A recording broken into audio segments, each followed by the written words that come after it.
was a good squig. Today we's painting Ufthak Blackhawk for Warhammer 40,000. So let's get brutal and let's get cunning and let's do some hobby.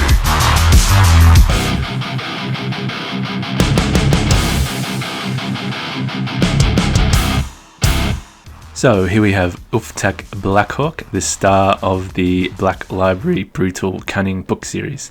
It's a multi-part plastic kit, so I'm going to start off by clipping all the parts off him and just get a blunt knife and just go around and cut off all of the sprue connections and scrape away the mold lines gently.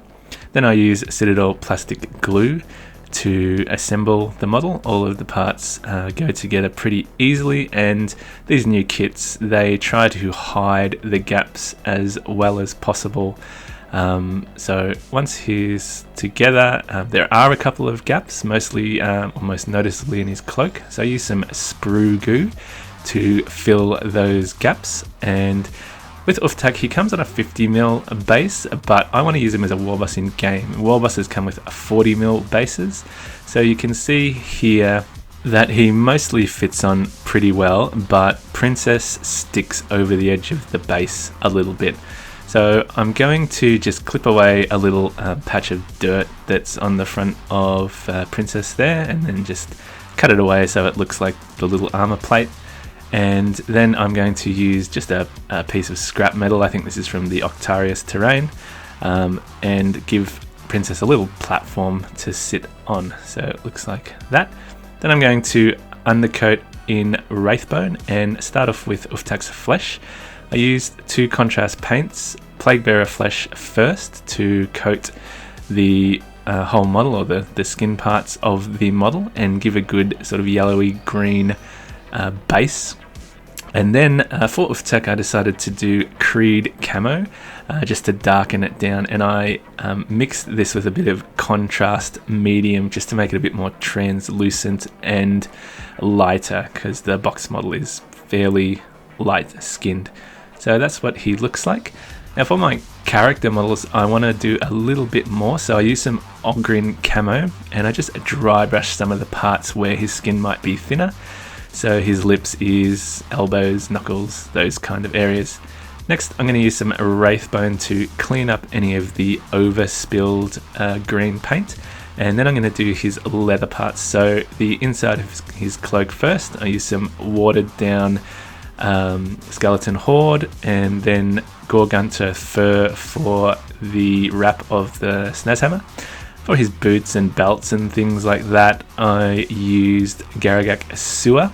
So just make sure you get all of that. And then for his pants, tabard, and his cape, I use Black Templar. So I followed pretty closely the box art for Ufthak. So just get it on fairly smoothly. Might want to do like a couple of extra coats on the big flat parts of his cape, and then just some other leather parts. Next, for the yellow parts, I decided to go a mix of Nazdrag yellow and contrast medium. So just go around and paint all of the plates that are yellow. And then for Princess, I did a bit of a mix of Blood Angels red and Squighound orange, just to give him a little sort of off orange, sort of half red, half orange. Instead of just the pure red, and then I use Blood Angels red for the little tassel thing. Then I go back to Black Templar and do any of the black armor plates. So there's a few all over the model, and I just kept going with this, and any part that I'm going to paint metal, I paint in the Black Templar as well. So lots of little bits, the little staples that hold his head on. Then I do my metallics, so I start off with Lead Belcher and just go around and paint all of the bits that are silver on the box art, or as close to the box art. You don't have to follow it, but I think for named characters it's good to represent them the way that the designers imagine them. Then some Balthazar gold for the little glyph plates and some different details on the shock rifle. And some of the little teeth on his boss pole there, and the teeth on the Snazhammer. all in Balthazar gold. Then finally some Screaming Bell for some of the little more technical bits on the shock rifle. Now I'm going to shade those using first Nuln oil, so just going to go around and pretty thickly apply that to shade all of the metal and dull it down. And for him I do a second layer with Agrak's Earth Shade, so it's basically a double shading, go around, and I even picked out the little rivets and things as well, just because he's a special character, deserves a bit more love. Finally I kind of dab on with a sponge some Rhinox hide to do some battle damage on some of the armor plates, and then just like some little tiny dots of lead belcher within that Rhinox hide, just to give it a bit of a worn look. Then I will use Necron Compound to do a light dry brush of the edges of the silver, and then I'll highlight the edges of the Balthazar gold and the Screaming Bell.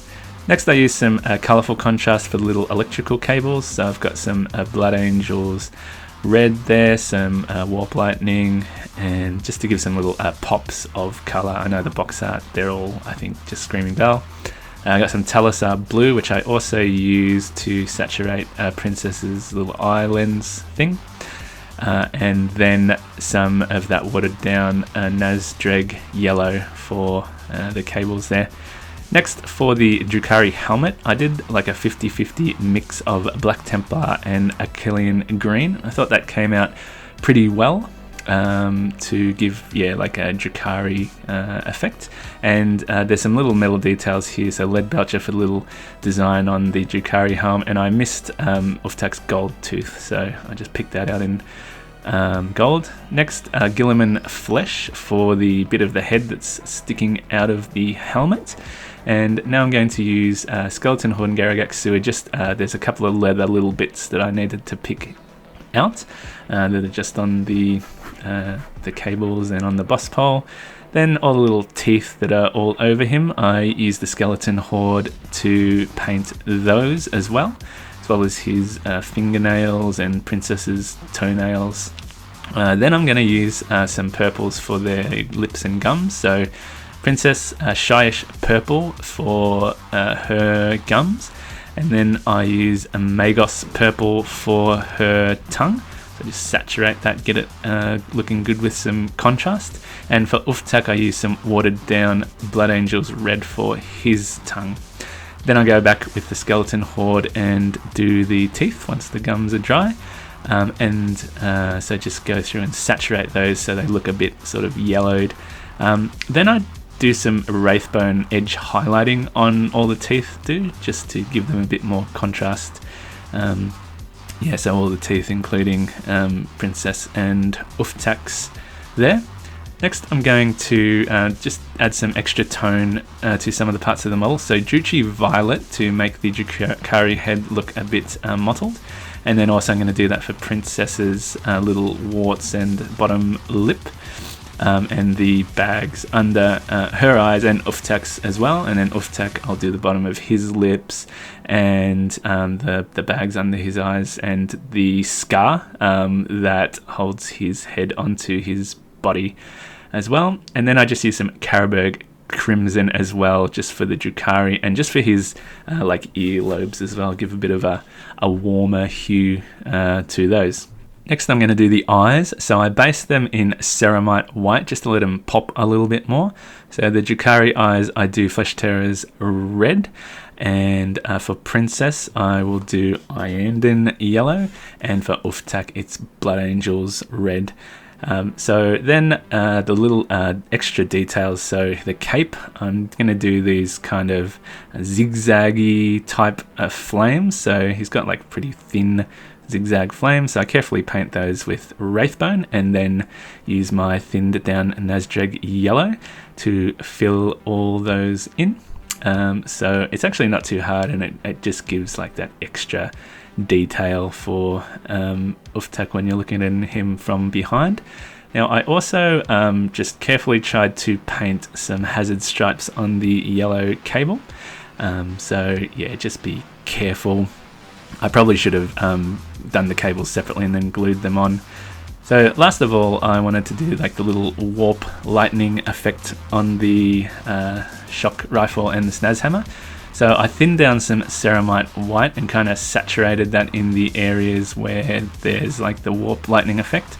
Then I use a frost heart to then go over the top of those, and can be a bit messy and get it on some of the silver because it gives like a kind of a pseudo object source lighting effect. So just do that, and also on inside the head of the snaz hammer too. So then I just varnish him and stick him on the base, and he's done. I'm really happy with how he turned out. He really looks like a badass like he is in the novels, and with that 40mm base he is about the same size as a Warboss, so you can use him in your tabletop games. So hope you enjoyed, and get out there and wah!